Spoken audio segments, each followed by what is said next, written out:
আমার শাশুড়ি মায়ের 2 ঘন্টা ধরে সাজছে, এখনো সাজা কমপ্লিট হয় নাই।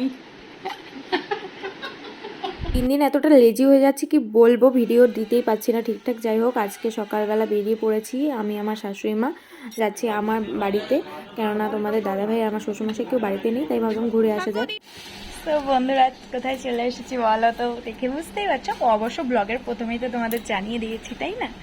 তো দেখো অনেকক্ষণ হলো আসছি, গল্প করছি, শুয়ে আছি, এই করছি সেই করছি, তোমাদের সাথে কিছুই শেয়ার করা হয়নি। তো দুপুরবেলা খাওয়া দাওয়া করে একটু হাঁটতে বেরিয়েছিলাম, কেননা খাওয়া দাওয়া করে পুরো পেট ভর্তি হয়ে গেছিলো এর জন্য। তারপরে হাঁটাহাঁটি করতে করতে আমরা একটা কাকুর বাড়িতে গিয়েছিলাম।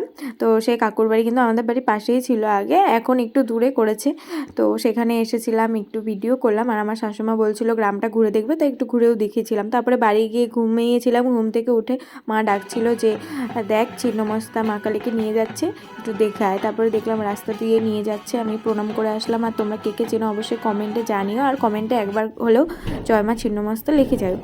আর তারপরে কিন্তু মোটামুটি 7:30টার সময় চাটা খেয়ে আমার শাশুড়ি মা, আমি আর আমার বোনুকে নিয়ে আসছিলাম বাড়ির উদ্দেশ্যে। তো তার আগে মেলায় যাব ঠিক করেছিলাম, কারণ আমাদের এখানে জন্মাষ্টমীর মেলা হচ্ছে, তোমরা জানো, আগের ব্লগে দেখিয়েছিলাম।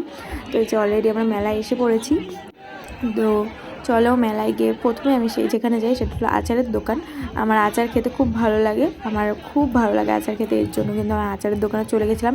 পছন্দ করছিলাম কি আচার খাবো, কিন্তু সেদিন আর নেওয়া হয়নি। তো যাই হোক, এরপরে চলে এসেছিলাম শাখার দোকানে। এখানে 100 টাকা জোড়া শাখা বিক্রি হচ্ছিল। আগের দিন আমার মামা শ্বশুর অনেকগুলো, মানে 12-13 জোড়ার মতো শাখা নিয়েছিল। তো সেদিন আমার ইচ্ছা হয়নি নেওয়ার, কিন্তু আজ দেখলাম যে অন্যরকম শাখা উঠেছে, তো এর জন্য ভাবলাম দেরি না করে নিয়ে নেওয়া যাক। তারপরে 3 জোড়া শাখা নিয়েছি, আমার শাশুড়ি মা, আমার মা আর আমার জন্য। তো বেশ ভালো দেখতে শাখাগুলো, অরিজিনাল না হলেও। এরপরে পপকর্নের দোকানে গিয়েছিলাম, সেখানে প্রচণ্ড ভিড়। তারপরে পপকর্ন হতে হতে ভাবলাম যে চলো একটা স্টলে কিছু খাওয়া যায়। তো মেলার মধ্যে একটা স্টলে গিয়েছিলাম, যেখানে চাউমিন আর এগরোল অর্ডার করেছিলাম, যেটা খেয়ে আমাদের মুখ আর মুড পুরোটাই নষ্ট হয়ে গেছে। তারপরে খাওয়া দাওয়া করে আমরা এখানে এই যে হেয়ার ব্যান্ডগুলো দেখছিলাম, এতটা সুন্দর ফেয়ারি লাইট, মানে পুরো ভালো লাগছিলো, মনে হচ্ছিলো সব নিয়ে নিই, কিন্তু একটাও নেইনি। তারপরে এই যে লাস্টে আমরা গিয়েছিলাম পপকর্নের দোকানে, আগেই টাকা দিয়ে রেখেছি, বলেছি আমাকে আমি আগে টাকা দিয়ে দিলাম, তারপর আমাকে দাও, মানে আমি দাঁড়িয়েছিলাম তারপরেও 5-10 মিনিট। তো এই যে নিয়ে নিলাম।